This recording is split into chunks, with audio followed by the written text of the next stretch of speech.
fox and the green fox, little fox and the blue one, fox and the yellow one and the little and the fox. Glitter, rhinestones, and cowboy boots. Oh my. This week, we are unfortunately not talking about Mrs. Knowles' Cowboy Carter takeover, but rather a different American requiem. That's right, we're diving deep into season 2 of America's Sweetheart, Dallas Cowboy Cheerleaders on Netflix. Kelly, Judy, and your favorite high-kicking icons are back, and we've got a lot to say. So grab your pantyhose, touch up that signature lip, and hop on the bus with us and Mr. James Laurie. It's time to break down the drama, the legacy, and the sparkle one last time this season on You Can Call Me Karen. Fox, little fox. Hello. Hello. Guys, I gotta say, American Requiem is a tongue twister. Mm-hmm. How does Beyonce do it? We're back for the season finale of You Can Call Me Karen. We have so much to say today, but before we do that, you know how we like to start. That's right. I am here with my co-host, Steph. Hello. Oh, I like that. That was a little like alto. Are you an alto? I think I am. Like, my heart wants to be a soprano, but Everybody hearts wants to be a soprano. But I'm totally an alto. Totally an alto. Yeah, it was so sad when I got put in that group in chorus. Oh my God, you guys, we would have all sat next to each other though. That would have been a problem. That would have been very problematic. Me and my sister were literally just joking about being altos because she was one too. And Bob, I guess, never was in like chorus or choir or anything like that. And I was like, it is the worst. Like, I'm trying to think of a song right now. There's it's a like video Twinkle, Twinkle, Little Star. I swear there's a video of Amy Poehler talking about that with someone. And she does the exact same thing, but it's a different song. It's like the worst. Mary had a little lamb. It's the freaking worst. Meanwhile, the Sopranos are all like, so seen right now. Yeah. I have never, like, I feel like this is like a childhood trauma unlocked. Like, I need to write this down and have a conversation with my therapist because, like, I didn't realize how bad it affected me. it was genuinely not fair. It was not fair. Yeah. But you know what I was thinking about last week is that I think this is why I love female rap artists. Because I was like, once I discovered them and like that, like alto in their voice, I was like, okay, there's a place for me in society. Yes, the place for me is female rap artistry. Yeah, next to MC Light and Missy Elliott. that tracks.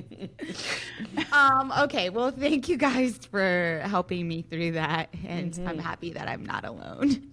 All right, let's jump in. We got to know one last time for this season, who are you calling Karen? I can go first. I don't know if mine is like a Karen or not, but I just take issue with. So I'm going to just say it. I'm going to just say it. Get it out. And then you tell me if that's not really a Karen, but I just take huge issue. I feel like our Karen segment has been modified over the course of our season. It is my fault, and I'm trying. There's a spectrum of Karens. There's a spectrum. Okay? It is not a monolith. So we have recently heard the sad news that Malcolm Jamal Warner has passed away. And so RIP, prayers and thoughts to family. But my Karen of the week is Us Weekly, who posted the news, but included a photo of Jaleel White. Oh my God. Oh. Wow, I did not hear about this. Yeah. Wait, they like they didn't know the difference between the two. Like it was a God. like it was a post like, you know, RP to Malcolm Jamal Warner, and then the photo was Oh Julia my White, God. and like the first comment was like, that's Urkel. So this was on their Instagram. I saw it on Instagram, but it was people screenshotting it and sharing it in disbelief. So I don't know what platform it was posted on. So this is just pure negligence. And It's pure negligence, and I don't know why I'm putting it in this category of Karen, but do your research, be thorough, be thoughtful. You don't even need to do research. I Just think Google His Malcolm. name. Google Theo Huxtable. Yeah. That's what everyone was saying. Here's the Karen. The Karen is today's style of journalism, and Too the fact quick to like. Yeah, that they're too quick. Nobody works as it seems like a team. Right. Because how did that get past multiple eyes before getting put out onto social media? Right? Like, It's also the public's insatiable demand for like, right. Yep. I got to break the new- story first. Yeah. The way I saw it, the person was like, this is how you know there's no black people on your staff. yeah. I know. I was thinking the racist Like, angle for sure. Yeah, like who Yeah. who and could double check that? are you all like born Gen in Z? 2000? Yeah. Like, we don't know who he is, the king Right. that he was. Yeah. Good Lord. But I mean, he has had recent. yes. That's the thing. That's the thing about the what I was saying about the style of journalism is that I feel like as a craft, you should know popular culture very deeply, and he has. He just won a Tony for his spoken word album. Oh, I didn't know that. Yeah, he was recently back in the news. So, and that culturally, it was like really big for him. You know, so I just that's disappointing for sure. Very. Like you said, rest in peace, and that's also kind of traumatic to his family. I mean, I'm sure they like that's like very small on the scale, but also to like come on, out of respect for the family that's grieving right now. Like, ugh, man, not all black people look alike, guys. I think Stephanie just said period with her shoulders and her head. I did. Period.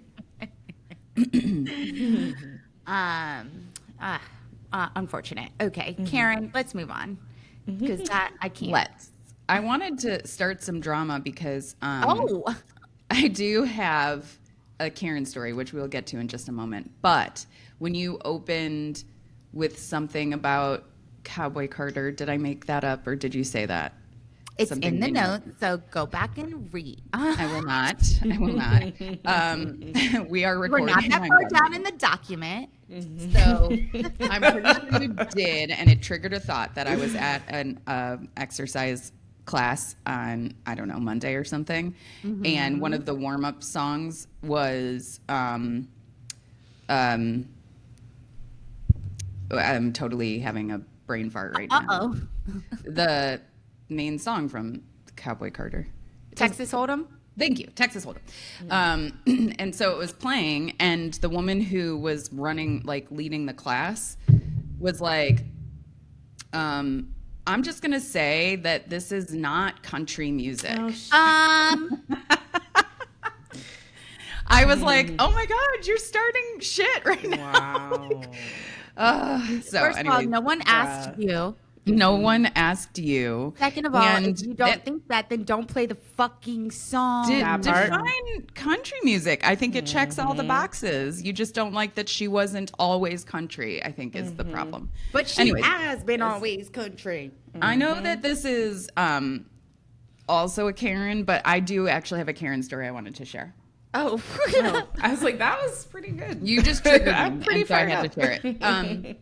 So my actual Karen story that I had prepared was we were on vacation and we were in a city with a big park in it.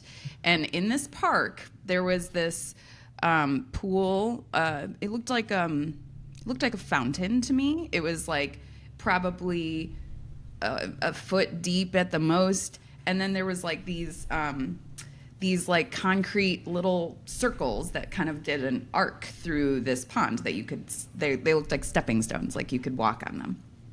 And so Maxwell, got a real kick out of that and was like walking across this little fountain thing, pond, but man-made, So jumping across the little stones, he had a stick because the kid loves digging with sticks. And so he was like dragging the stick along beside him. I actually have a picture. I'll share it. Anyways, so I got out on there too, and we were like jumping across these things. And then I got bored of that real fast, so he kept jumping across, and he was swirling around the water and whatever, just having a good time. It was a weekday. Nobody was around. And there was this old couple sitting on lawn chairs that they had brought there, I don't know, to protect the park or something. So this old man walks over to us, and he's like, excuse me, he can't have the stick in the water. This is a swimming pool. People swim in here. And I was like, oh, okay. So there was not a human in sight except for this douche canoe. And a pigeon was literally in the water washing itself. We were outside. So I was like, Maxwell, you can't put the stick in the water. I mean, like, are you fucking kidding me? Yeah.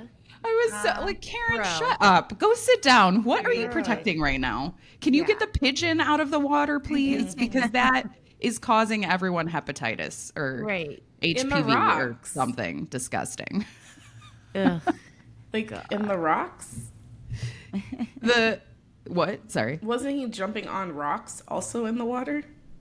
Well, the stone things were like part of it. It was like they were like little concrete little like pillar things, and you could walk across them. But it was an outdoor, right? So like, what do you do when it storms? What if a leaf fell in there? Yeah, like, is that gonna contaminate the water? Is it chlorinated? Maybe that's where you should start. Yeah. Well, is it? Because I'm like, that's not. I'm not. It is. It is. It looks. Okay. And when he said it, I was like, "Oh, it's like a little wading pool for little kids." I didn't, but nobody was around, so I didn't get that. And also, it's a stick. It's like it's so stupid. I was so mad. I was like, "Okay, Chad, sit down." Seriously. Ugh. And what if it's like he's having a good time? Like, yeah, like minding his own business, jumping around. It was so, and the worst part of it was, this is what always happens to me when someone says something insulting to me, is my first reaction is to feel like it's my fault. So I was like, oh yeah, I'm sorry. Maxwell, get the stick out of the water. Don't have the stick in the water. And then the guy like walks away, and Max is like, why can't I have the stick in the water? I'm like, it's a swimming pool. You can't have the stick in the water. And then I'm like, wait, what? The guy's already gone. I'm looking at Bob like, this is nonsense, right? Like, yeah. Yeah. Oh my gosh. You're reminding me of, I don't think I ever shared this, Karen, before, but like at Brielle's basketball games, there's like a group of bros, literal bros, like the brothers of the girls on the team. Oh, literal bros. And they all like have so much fun together. It's adorable. And so when when it's like a timeout or halftime, they all go out and they shoot.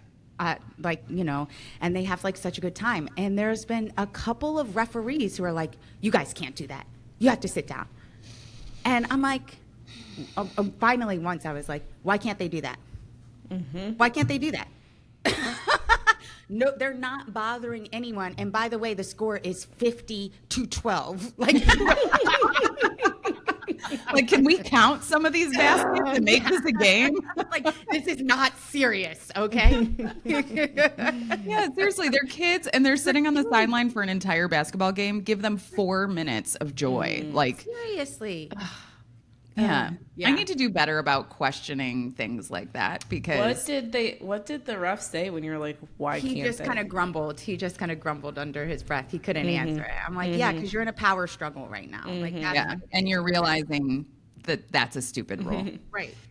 You have no reason, actually. Yeah. So anyway, all right. Well, don't be like those people. And those are our Karens for the week. Let's get into it, ladies.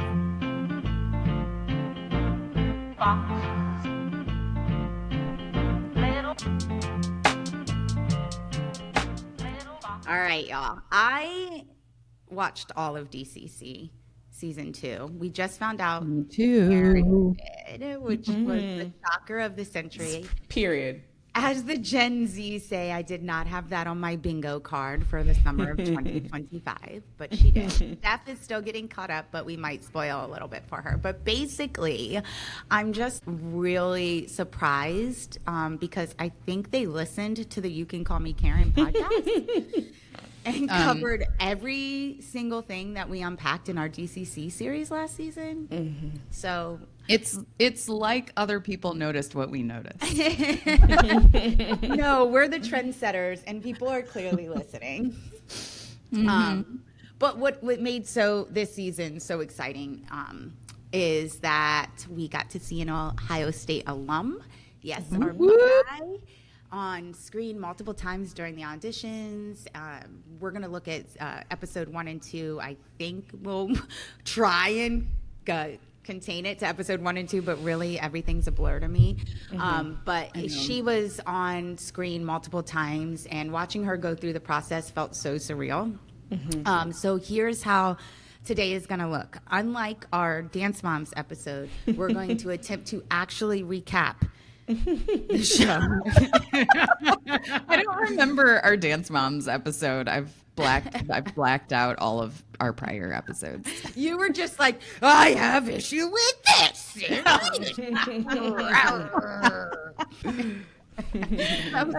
get to it. Possible. We're gonna get to it. In fairness, didn't you ask like general thoughts or Yeah, something? we went like too far. I was like you were just looking for like general thoughts. But Manny, you know what? You from school, you should have just asked for a this, or this. Thumbs up, thumbs in the middle, thumbs down.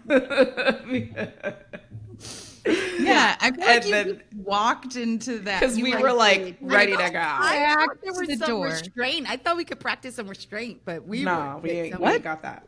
Yeah. Do you think now is when we're gonna start? I'm Like today's the day when you show me that trash. Keeping it to an hour, so I just thought maybe we would follow the protocol, but that's just me. No can do.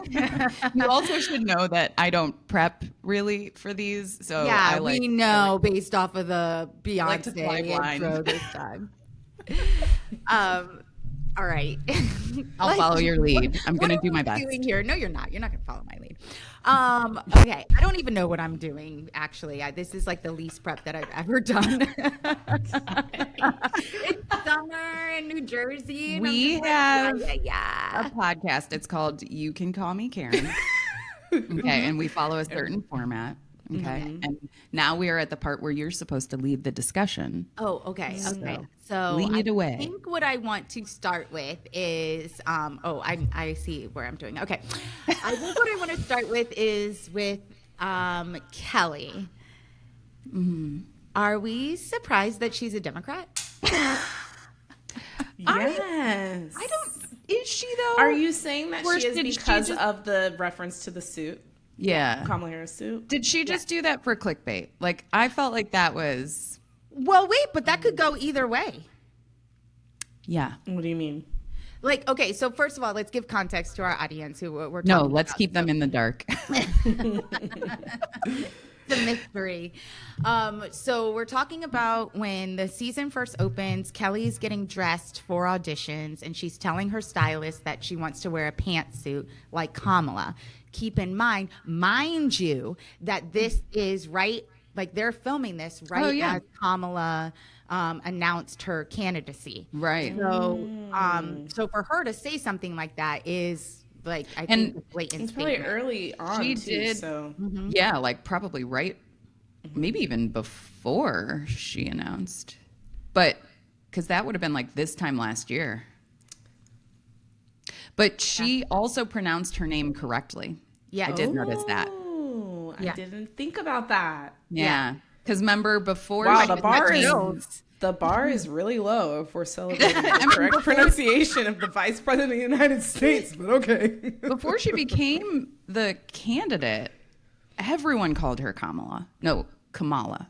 Mm-hmm. No, now you know. Kamala is the correct. Kamala. Yeah, everyone called her Kamala. It's even hard to say now.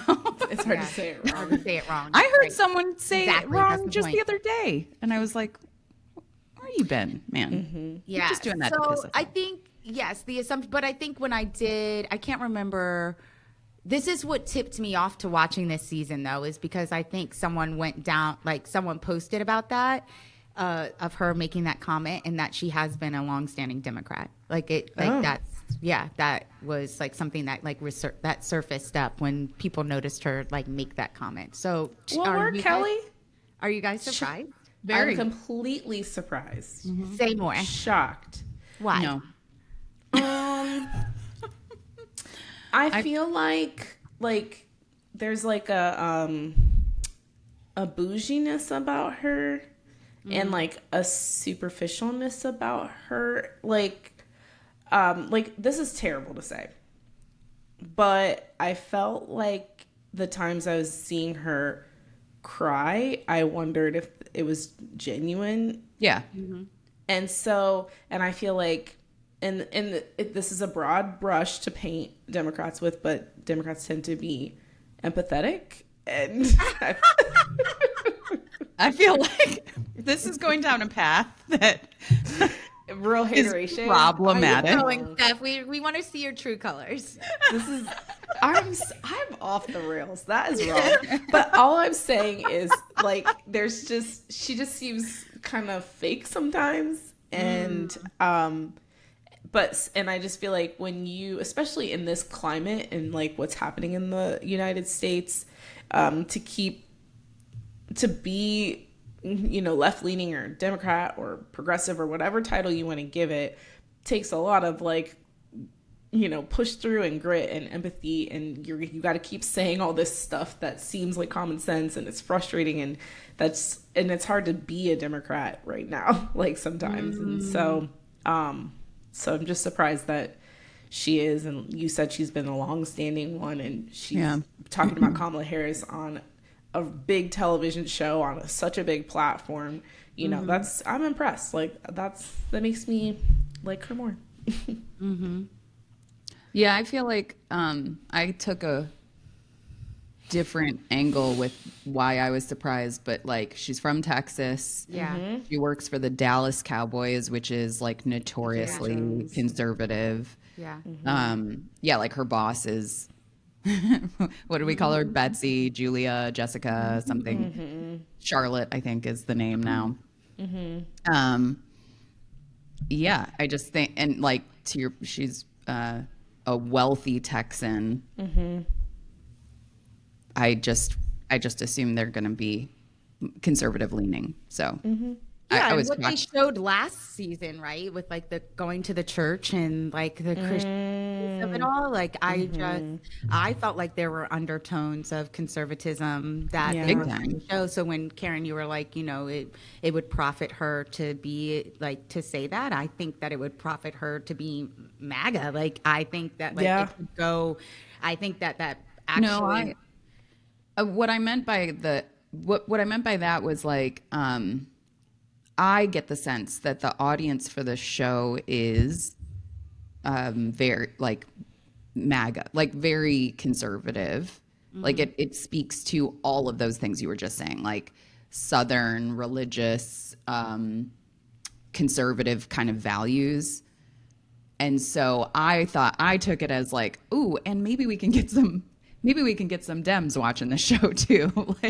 That was it felt staged. Okay, let's try to broaden our audience. Well, but that's also use your platform for that then, that actually also makes I didn't think.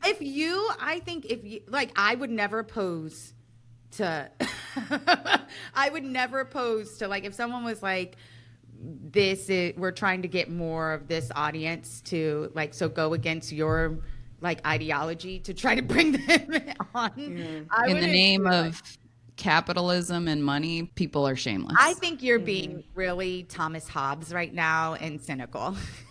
Oh, I was like, who's Thomas Hobbes? Should I know that? Thomas Hobbes is an Enlightenment philosopher, and there were like two roads of thinking between Thomas Hobbes and who's the other one who like the Declaration of Independence, John something or another. Anyway, there his like Hancock? no. You said Declaration of Independence. I was like, Well, Thomas Jefferson was like he built from this philosophy of John. God, now I can't think of the name. Anyway, but Thomas Hobbes was like a philosopher who thought that humans were innately like evil and made bad choices. oh, good. Your brother. I definitely recently had this conversation. I know I told you guys about, do you think people are innately good or bad? And my immediate reaction is like good. And now I'm like, maybe bad. Yeah. So yeah, I'm feeling a little more cynic. I'm feeling more Hobbes today. Yeah. Ooh, is it Calvin by chance? John Calvin? No. I was like, oh my God, why did I not know this? Calvin and Hobbes. No. Sorry. No, go ahead. Go ahead. So, when what I was thinking now too, like when she brought up John Kamala Locke. Harris's- What?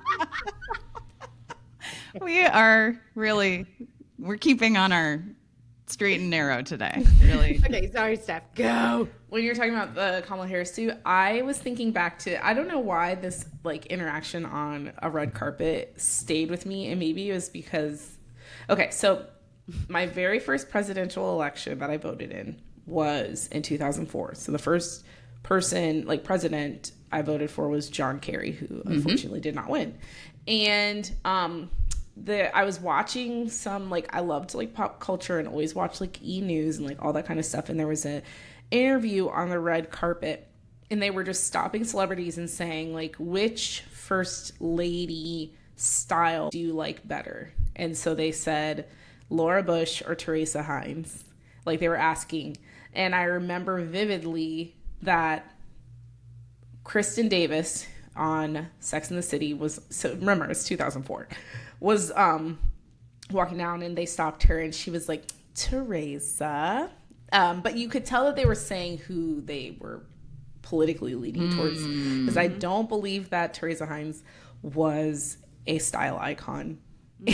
You know what I mean? And so like it makes me think of, you know, Kelly bringing up Kamala Harris. It probably meant something to her to say, as a, you know, because like really, you guys are the optimists of this group. Well, it makes me think about the parameters of a coach. Like we gave them a lot of heat last season, and it made me think about, all of this makes me think about my time on the Cavs, and it just made me think about my coach, and that was a really tough relationship for me. And she, similar to your point, Karen, had to wear a coat of armor in that position that made her so unlikable. But underneath that armor, there was a human, you know? And I felt like for me, watching that moment with Kelly was like seeing a brief glimpse of a human being trying to code language to show like, I hear the criticism and like, this is all I can give you right now. I do feel like whether interpret they intended it or not, they probably did. They humanized her a lot more this season. And where last season, I don't really remember the details, but I remember feeling like when she showed emotion, it was fake. You know, it felt kind of staged. This time, I felt like they showed her crying a lot more. And it felt more real. Like and that must be why I felt like I've only seen 2 episodes. So I'm still maybe holding on to who she was season 1. And maybe if once I've like finished the season, I'll be saying what you're saying, that like because I'm still feeling like She was very guarded last season. And I just wasn't sure if the tears were genuine, but like, sounds this like time they've it's seen like more. This time when she cries, it's like she's actively trying not to, you know, like she doesn't want to show her emotions, but it's coming out. That's kind of the vibe. So like her eyes are red and welled up, but she's like really fighting it. Yeah. And I don't think she's that good of an actor to pull that off. So Yeah. it felt more genuine this season, which did make her a little more reflecting likable. back to, I mean, this has been a huge year for all of them. So watching yourself, watching the like comments, watching how big, I mean, they made this reference to Thunderstruck of like how everyone's doing it, you know, and how they're like, I loved this part where they were like, let's show them how to do it the right way. You know, I just got chills all over my body. Like, you know, I'm sure for them, this was a big growth phase of not anticipating that the show was going to take off the way that it did, or it was going to have the reaction that it did. So I think I am going to take the positive route of like, maybe this was like the mirror that she needed to hold up to her to like bring in some like softness, because she kept talking about like one of the things she noticed was her feedback to her dancers. Yes. Yeah, like she wasn't transparent enough, and then people were feeling kind of blindsided. Oh my gosh. I'm so glad that you brought that up, because that was during one of the 2 episodes I saw, and it was her interview on one of the morning shows. They were like, what's something that you like learned? And she was like, the dancers slash cheerleaders are always so surprised by me telling them, which means I'm not giving them feedback along the way, which is, you know, something I think about a lot as a dance teacher too. You know, they shouldn't be so surprised. If I'm true in all, like I think about that in my work. Absolutely. So, all right, so let's keep it moving. Auditions. We got one question done. Good. Yeah, Good job. We're at 30 minutes into the episode. Okay, so Abby Summers. Who's that? Yeah, what? No. There is a group chat with the Ohio State dance team, and it's just an ongoing joke. Not the Ohio State dance team, with the girls who we danced with on Ohio State. We did not come from a time of Instagram influencers, so whenever we see Abby Summers get 30,000 likes on a post, we're like, oh my God! And inevitably... She probably has even more now. Oh yeah, and inevitably someone in the group chat goes, who's Abby Summers? So now it's just like, who? When we say her name. I'm pulling now her up right now. Now the world knows who this 130,000 followers. 128 to be exact. Get it, girl. Get it, girl. Yeah, get it. And that's just on Instagram. Oh, yeah. I don't have any other platforms to check. Okay, so what was it like seeing Ohio State dance team get featured on a Netflix series, and all the college dance team coverage in episodes 1 and 2? And second part of that question is, what does this mean for young dancers in their futures to make it, quote unquote, professionally? Okay, so I absolutely loved it. I couldn't help but wonder if Abby had some say as to what clips they used to. I just wonder if Melissa did. Oh, What'd you say? I didn't hear that. Like what clips they used. Yeah, I loved. Like, I mean, I'm sure, like, I'm assuming Ohio State had to give permission. You know, they are part of athletics and stuff. But I meant more from I felt like what clips they used to represent Abby, because I have always, Abby, love her. Like, from day one when she made the team at Ohio State, and following her, I think we saw her all 4 of her years live, going to UDA Nationals. And so, minus COVID year. And she just has always had a star quality about her. I love her as a mover. I felt like one of the first times the team did a mic'd up in practice was with Abby, and she's hilarious. Oh, she's motivating. She's positive. Her teammates adore her, and so I've always really liked Abby Summers, and so the whole who's Abby Summers thing would just drive me a little particularly insane, because she was like literally one of my favorite OSU dance team members to just follow, and like I loved her journey on the team. Noted that it drives you insane, so we will keep doing it. I know I shouldn't have said that out loud, but but anyway, I felt like I loved all the clips of her that they used. I loved that they posted that, like, remember when the team got to do that, like, the white Fenty? top. Yeah, that was yeah. the Fenty ad. I was like, and she was I like, got chills. I got chills too, and I felt got like, chills right now. yeah, and just one of my favorite OSU UDA Nationals routines is the red dresses, the clock, and that turn sequence was amazing, and just in general, I thought OSU just looked fab, and it was like featuring Abby, who was a great leader on the team. So I thought we were like, OSU was repped so well. The clips from LSU Tiger Girls. Oh, I know. I was going to bring that up. Was fabulous. Like I follow the choreographers for LSU, and they shared like our choreography was on, DCC, and so overall, I guess I'm just saying the shout out to the college dance team it just made me so happy, and it's cool to see some of these top tier college dance team dancers not being done, like not hanging up their shoes after graduating college and getting you're seeing a lot of them interested in NFL or NBA or something to do after the fact, which I think will increase not increase the caliber of dancer that continues on like after college, because I think it will. I think it will. I think that college dance has transformed oh my gosh, incredibly in the last, I don't know, decade. I don't know what's spawned it, but like the quality of a collegiate dancer is incredible. And so it makes perfect sense to me that now that is a natural pipeline to things like the Rockettes and DCC and stuff. But I love that the requirement now, not the requirement, the expectation now is not that you have these years between 18 and 25 to dance and then your career is dead. And so when you graduate high school, you have to go straight to New York or you have to go straight to LA in order to make it happen.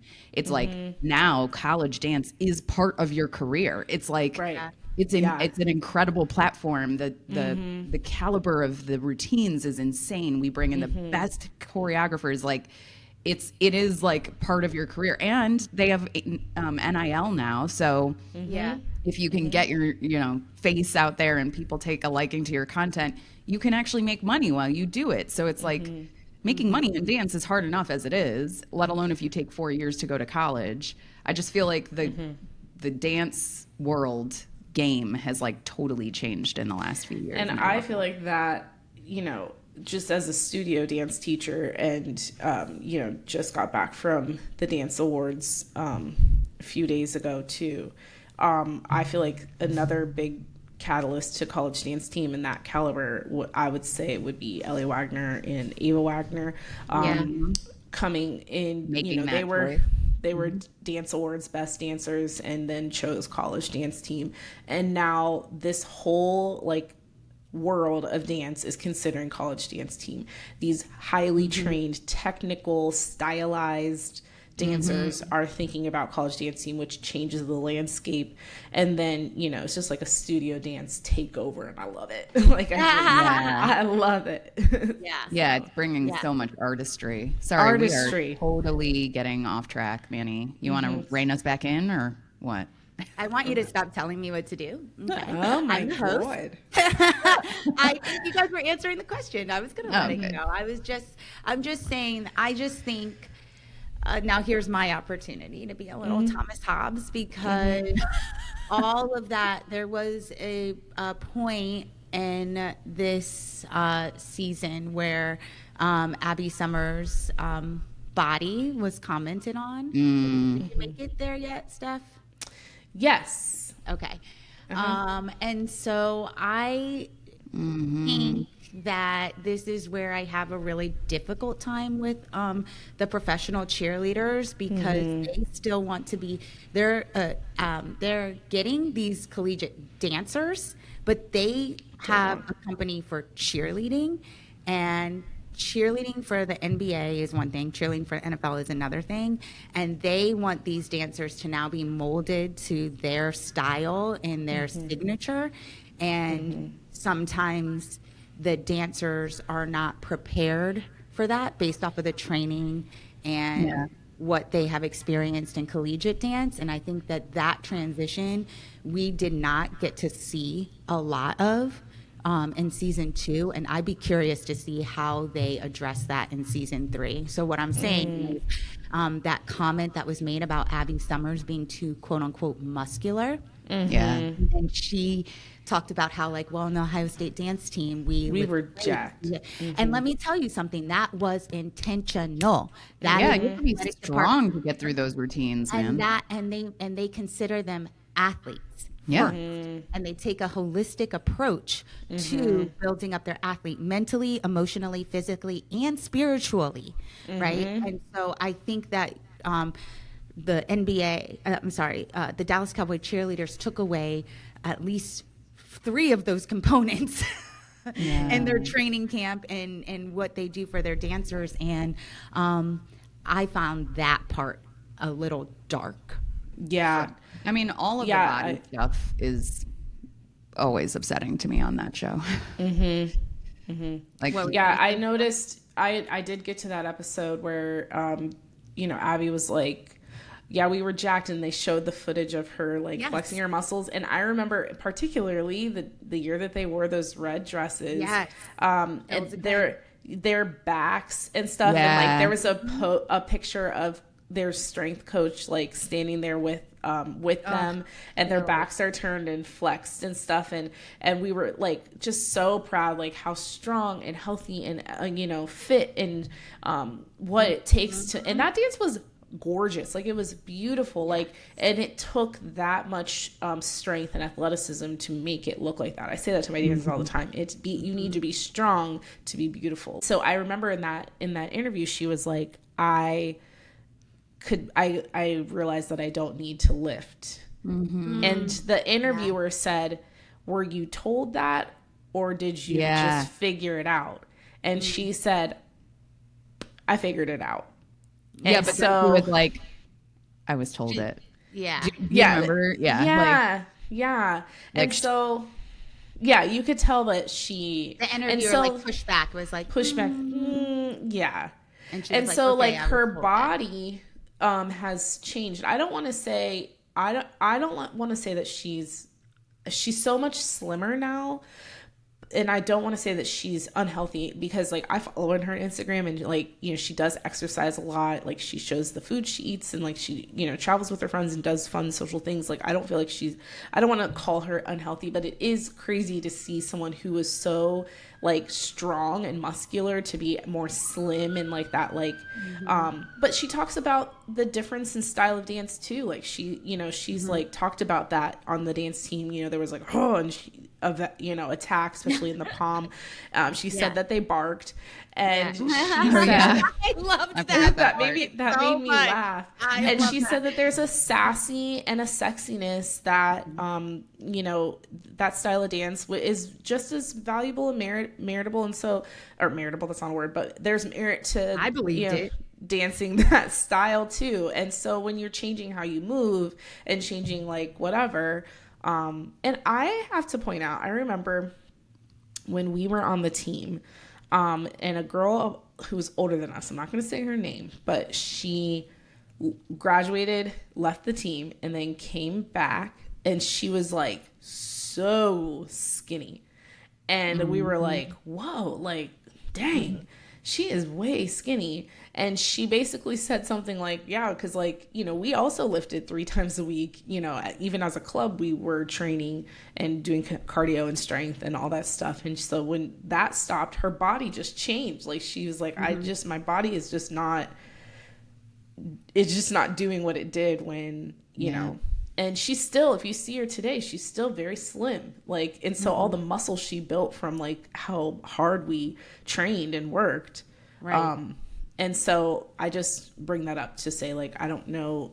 I know her body is different now, but she's moving differently. Her training is different. She's not really lifting as much. I know she does a lot of Pilates and yoga and stuff like that. And so your body's going to change.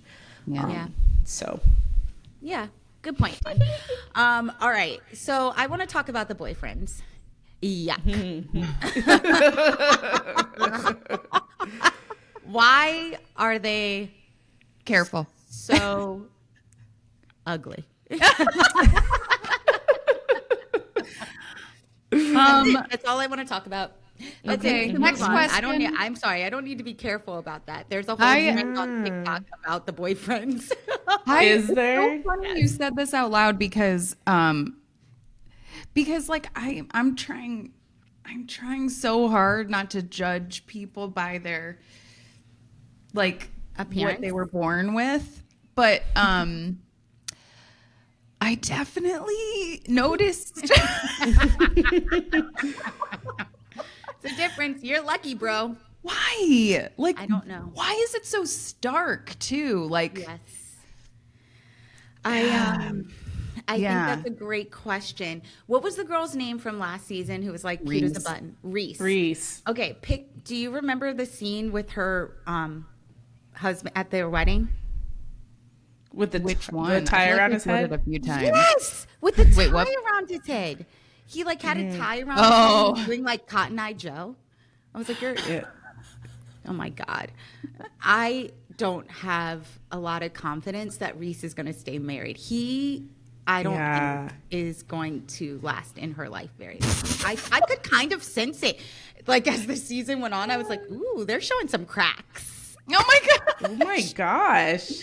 You guys, Karen, you didn't sense it? I don't know. I'm not a. I don't want to like. Oh my god. What's the matter? Cat got your tongue. She just bothers me. Oh, Reese bothers you. Yeah. So I don't Bother feel me, like really. I don't like feel her. like opining Yeah, I on like her her. marriage. I just Oh, I'm not really? I'm not coming in unbiased. She's very You know? endearing to me. I think she is just a small town. Yeah. She. No, wait. No, it would be like just a small town girl. Like, you know.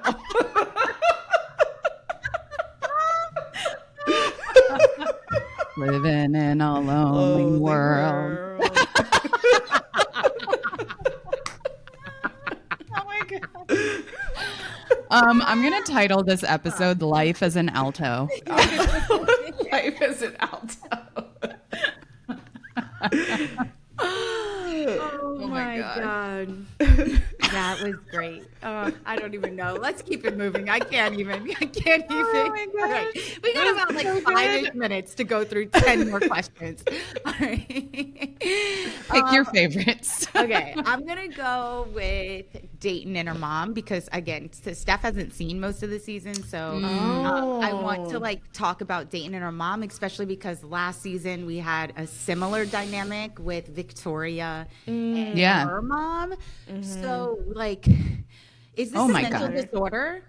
It is. I don't What mean to, is? like, but like, It is the mom. This is like the classic mother-daughter, like mom trying to live vicariously through their daughter, and like, God, she was mean to her daughter, Shelly, Yeah, thank you. She was super mean to Dayton. Like, you think? I haven't gotten to any part of the season where her mom is being mean to Dayton. I'm still in the audition phase, so I don't know what happens for Dayton. And I felt like Kelly and Judy were like kind of like could feel mom looking over their shoulder. there's a weird dynamic there too. Very weird dynamic. I see that she's pretty hands-on with the team choreography, rehearsing and all that stuff. So like that's probably like I feel like that dynamic is very different than Victoria's mom and her, because she was just alumni, but this lady, you know, and I kind of like felt like, so I haven't seen any mean stuff from mom to Dayton, but I am afraid of that because as I'm a dance teacher and my daughter's dancing this year, you know, she's little, but like, you know, I know like as time goes, like I know so much about dance and like I'm gonna want to help her and she's gonna probably not want my help, and I think that it's gonna be challenging to have her do an activity that I am so passionate about. And like Dallas Cowboys Cheerleaders is a prestigious opportunity in the dance community, and so you want the best for your daughter and you think that she should make it, and want her to be a part of something that you've done before. So I kind of like, I had a really soft spot for watching her have to watch her daughter like come through. On the flip side, I don't know what happens with Dayton, but at episode 2, I see that she made training camp, and I don't understand why. Me either. I was going to be like, Dayton should not even have made it past the video phase. And I felt like her mom specifically said, like, if you don't see her on the team, then don't bring her to training camp. Yeah, but her mom has crazy eyes. Like, if you don't, yeah, exactly. Yeah, she does have crazy eyes. Like, she says the right things out loud, but she doesn't mean them. Okay. And I feel bad saying this because, again, I felt for Dayton. It's like she probably feels a lot of pressure from her mom to make it and whatever. But Dayton, her technique and her quality of movement and stuff, she is rough. Yes, I thought the same. I was like, we wouldn't even like. I don't even know if she would make the dance team when we was dancing. Like, no, she wouldn't have. Strong dancer. I feel like not a strong dancer. And at I all. hated how people were like, her heart wasn't in it. No, nothing was in it. Nothing. She didn't have it. No. She doesn't have it. That solo, like Was after atrocious. Woof. After watching Abby. After watching Abby, I was like, what the heck are you doing? Oh my God, Abby's solo. Oh, Abby's so good. I felt like uncomfortable watching it in the best way. Like, she was fierce. I'm such a big Abby Summers fan. Like, I just adore her. You want a tattoo of her on your arm? I might as well. Like, I'm obsessed. I think she's girl. Yeah. You could get it on your neck so we would just never forget her name. Abby. Yeah. What's weird about Who that? again? I'm like, oh my God, y'all, she's the queen. Like, she's a queen. I just had flashes of the Billy Madison guy, like, putting on the red lipstick. That's Steph with Oh my God. Like catches the glove. Okay. Unfortunately, I don't think we're going to be able to get through my last 20 questions. I know. Let me look at this. And it's okay because Steph hasn't watched, and so we're going to preserve the virginity of our sweet co-host and allow for her to watch the season without spoiling any other.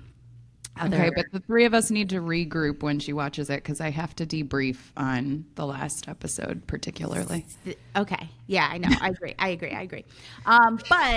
Well, actually, I think I am about to spoil something, but let's talk about our confessionals. Any confessionals that you guys want to share from this conversation today or the season that, may or may not spoil the rest of it for Steph?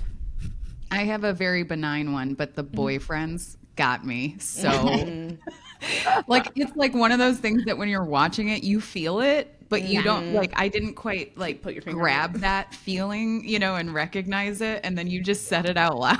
It's like, why? Why are all of these guys such duds? I mean, and they seem like, I don't know if it's intentional the way that they recorded it, but they seem like personality-less as well. Like they're just like, they have like nothing to say. They have no opinions. They're just like following these hot girls around. Yeah. So embarrassing. Anyways, that's my. Oh my gosh, it's like kind of like the like flip of like a older man getting a young hot woman who's like 50 years younger than him. It's like there's like a thing there, right? Where like cheerleaders. But the old man in that equation is like wealthy, right? Like that's what he brings to the table. What do these young guys? What do these young guys bring to the table? Big dicks. No, I don't know. I highly doubt that Reese and her man had sex. I don't know. I doubt that, and that's why I think there's cracks. Like, do you think they're just like staged boyfriends? Like the No. show is like, I want you to have a boyfriend, so this one's gonna be yours for this season. No, I think it's real. Mm-hmm. I think they like a lot of it has to do with like them being young and like, you know, knowing each other, I guess. And I don't know. I can't. I already said my piece. Steph, what's your confession? Or do you have a confession? Sorry. Yeah, at the boyfriends, I was really like, wow, not quite what I had imagined for these beautiful ladies. And I think for me, like, I didn't realize how much I I really enjoyed the 2 episodes and that I would like to finish the season. Like, I kind of thought that I was like gonna just watch the 2 so that we could discuss those episodes and kind of be done with it. But I'm intrigued. So that's good. I liked it. I liked it better than the first season. Yeah, Yeah, I think did Ohio too. State played a lot in that for me, at least For a me, consumer. it was all of like the discussion around, you know, wanting better pay and Yeah. not shying away from that. And like I thought it showed the girls on the team in a really like intellectual way that they didn't tackle last year. So I appreciated the tone was much less about, obviously, like their bodies and their beauty is woven throughout because they are an image of that team, right? But I just felt like they really leaned into like their intellect this time, and I really appreciated that. I agree. I think the first 2 episodes, though, I'm saying I was alerted, like Ohio State for sure. kind of drove that for me. And then as it like unraveled more of the storyline, I was like, okay, I appreciate this season. And my confession would be, you know, Steph, when you were talking about this, I shared this with a couple of friends already, but Steph, you were talking about the dance awards and Ava and Ellie Wagner and how that like from high school changed, like how this started this trend almost of how people are starting, or dancers are starting to go to college dance teams. And I would say, as a proud alumni of Ohio State is responsible for changing the style of dance and That part. competition to bring and attract more dancers who have a higher caliber of skill and technique. I would take it even further to loop it into the conversation that Karen is talking about with equal pay. I would take it even further to say I was watching this going back to the memories of our days on Ohio State dance team where we sat down with the athletic department and we talked to the athletic director. And Celia had one of those trifold boards of like all the Big Ten, all the major college programs that their dance teams are a part of their football and cheer programs. We fought for that. And now we get to see one of our alumni as a part of this new wave of Dallas Cowboy cheerleaders, who, by the way, her and Jada are like best friends. Yeah. I loved that little bit at the end, like where they're tight.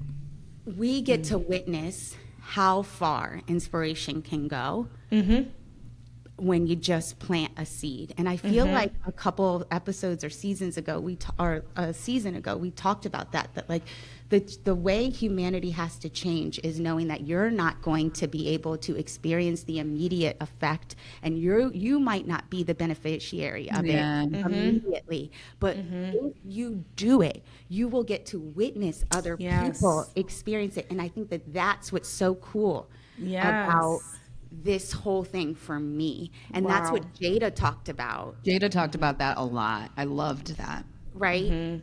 And I thought that was just like, wow, like we are not that far apart. Like we are not that separated. Like this was us essentially decades ago fighting for our place. And now look at where it has gotten other dancers. Ohio State is the most like sought after dance program next to Minnesota, right? Because of their alumni base and because of the fight that was put in to make sure these dancers got recognition. And I think that is just like, man, when you just think that you can't do something, just do it, because it's truly quite cool to watch it unravel like that. Manny, man, that, thank you. That, like, wow, that was a word. That was a sermon. And I feel like how beautiful, like this being our season finale too, that it kind of comes back to the Ohio State University where we met, and like our passion for speaking up and out and all that stuff. Like thank you for that. Yeah, thank you guys for letting us pivot. We were gonna recap The Bachelor, and I was like, no. You just gave me one more petty confessional. Okay. Because you were talking about Ohio State kind of setting the tone. And I will say that when I was watching those first couple of episodes, I was so pumped that it was Abby in Ohio State. And I was so pumped that it was the girl from LSU. Yes. Because like a boy, that routine they showed it. Oh, it's like I still like, that's my favorite routine of all time. And I was so glad that there was nobody representing Minnesota. That is petty. That is really petty. As but I don't care. Well, maybe next season your wish will come true. Yes. All right. Well, thank you guys. This was lovely, and it was so great to record this season. And I hope, listeners, that you enjoyed it. Thank you so much for supporting our show. If you laughed, nodded, rolled your eyes, or screamed same, don't leave us on read. Like, subscribe, and follow us wherever you listen. And don't forget to hit up our show page for all of the articles referenced. We didn't reference any fucking shit in this show. I may have referenced something about I found out that Kelly was a Democrat. You can fact check me and just let us know if that was true or not. I think it was real and not in a dream. But yeah. That's all. If you miss us between now and our next season, drop by and leave us a comment on Instagram at YouCanCallMeKaren_pod, and on YouTube and TikTok at YouCanCallMeKaren. We'll see you next season. Bye, bitches. Bye. Bye.